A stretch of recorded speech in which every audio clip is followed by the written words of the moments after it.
नमस्कार। आज 15 अगस्त स्वतंत्रता दिवस का दिन है। हम इस वर्ष स्वतंत्रता दिवस का 15 अगस्त का 78वां वर्ष मना रहे हैं। वैसे तो देखा जाए, अगर हम 1947 को जोड़ते हैं तो 78वां वर्ष होता है। अन्यथा 1947 में जो हमने स्वतंत्रता प्राप्ति के बाद खुशी मनाई, यदि उसको जोड़ते हैं तो 78वां वर्ष होता है और उस तरह से 77वां स्वतंत्रता दिवस हम मना रहे हैं। यह स्वतंत्रता हमको बहुत ही कठिनाई से मिली है। इससे पहले हम ब्रिटिश शासन, अंग्रेज़ों के, हमारा देश अंग्रेज़ों का गुलाम रहा है। अंग्रेज 1600 ईस्वी में भारत पर आए और उन्होंने आकर के 1757 में प्लासी का युद्ध हुआ, जिससे भारत में अंग्रेजी राज की स्थापना का प्रारंभ कहा जाता है। यानी 150 वर्ष से अधिक समय तक वे हमारे पूर्वजों की उदारता का, कमजोरी का या एकता की कमी का लाभ उठाया। इस भूमिका यहाँ के निवासियों का शोषण करते रहे। प्लासी के युद्ध के ठीक 100 साल बाद 1857 में प्रथम स्वतंत्रता संग्राम हुआ, जिसे ब्रिटिश इतिहासकारों ने गदर या सिपाही विद्रोह का नाम दिया।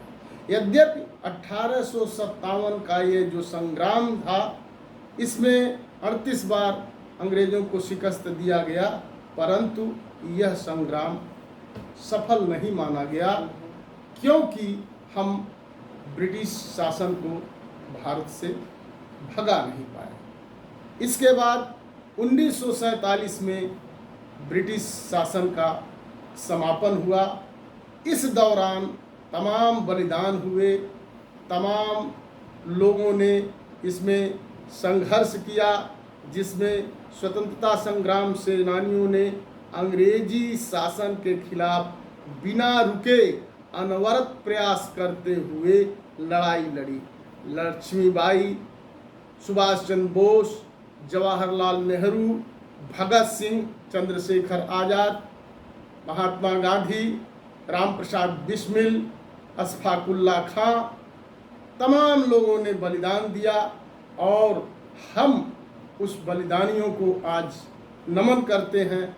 हर वर्ष हम 15 अगस्त और 26 जनवरी मनाते हैं, नारा लगाते हैं, भारत माता की जय करते हैं, परंतु हमें यह नहीं भूलना चाहिए कि हम किस प्रकार से इस देश को हम प्राप्त किए हैं। अंग्रेज़ों के बर्बरता से, उनके अधीन हम लोग रह करके ये राज्य, ये देश हमें 1947 में प्राप्त हुआ है।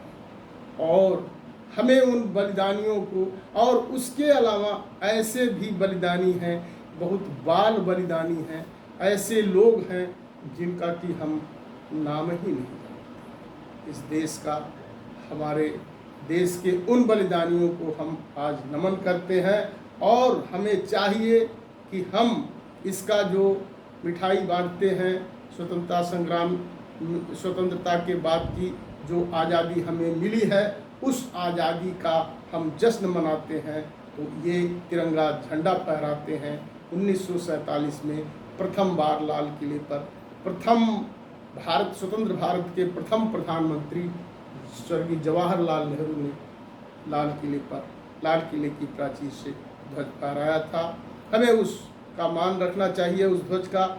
इन बलिदानियों को हमेशा नमन करना चाहिए और यह संकल्प लेना चाहिए कि ये हमारा देश, ये हमारा भारत देश बड़ी ही कठिनाई से लड़ करके प्राप्त हुआ, जिसमें गांधी जी और सुभाष चंद्र बोस, इन दोनों लोगों ने अलग अलग धाराओं में, अलग अलग विधा में, गांधी जी ने सत्य और अहिंसा का मार्ग अपना करके, कहा जाता है कि गांधी जी ने अहिंसा के बल पर इस देश को स्वतंत्र कराया, और सुभाष चंद्र बोस जी जो है वो गरम दल के, और सुभाष चंद्र बोस जी की जो दृष्टिकोण थी वो अलग थी और उन्होंने भगत सिंह, चंद्रशेखर आज़ाद और लक्ष्मीबाई जैसे स्वतंत्रता संग्राम सेनानियों ने यह आज़ादी दिलाने में अपना बलिदान कर दिया।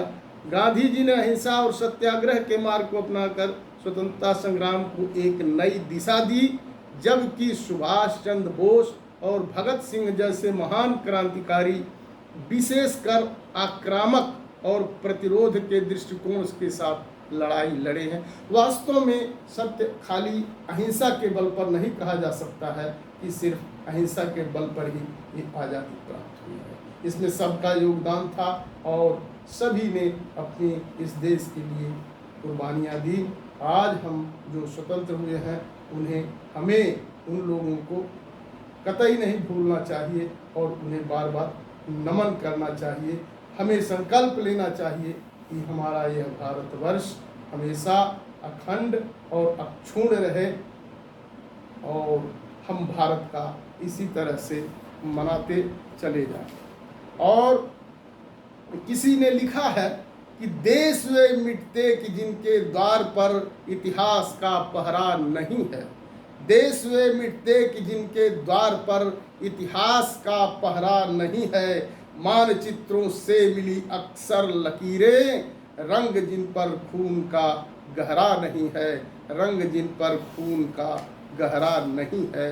और इस तरह से भारत माता के लिए हम अपने को उनकी और जिन लोगों ने अपना बलिदान दिया उनकी पूर्ण स्मृति को नमन करते हैं और गर्व से कहते हैं, जीवन पुष्प चढ़ा चरणों पर, जीवन पुष्प चढ़ा चरणों पर, मांगे मातृभूमि से यह वर। जीवन पुष्प चढ़ा चरणों पर, मांगे मातृभूमि से यह वर। हम दिन चार रहे न रहे, हम दिन चार रहे न रहे, पर माँ तेरा वैभव रहे अमर, तेरा वैभव रहे अमर। जय हिंद, जय भारत।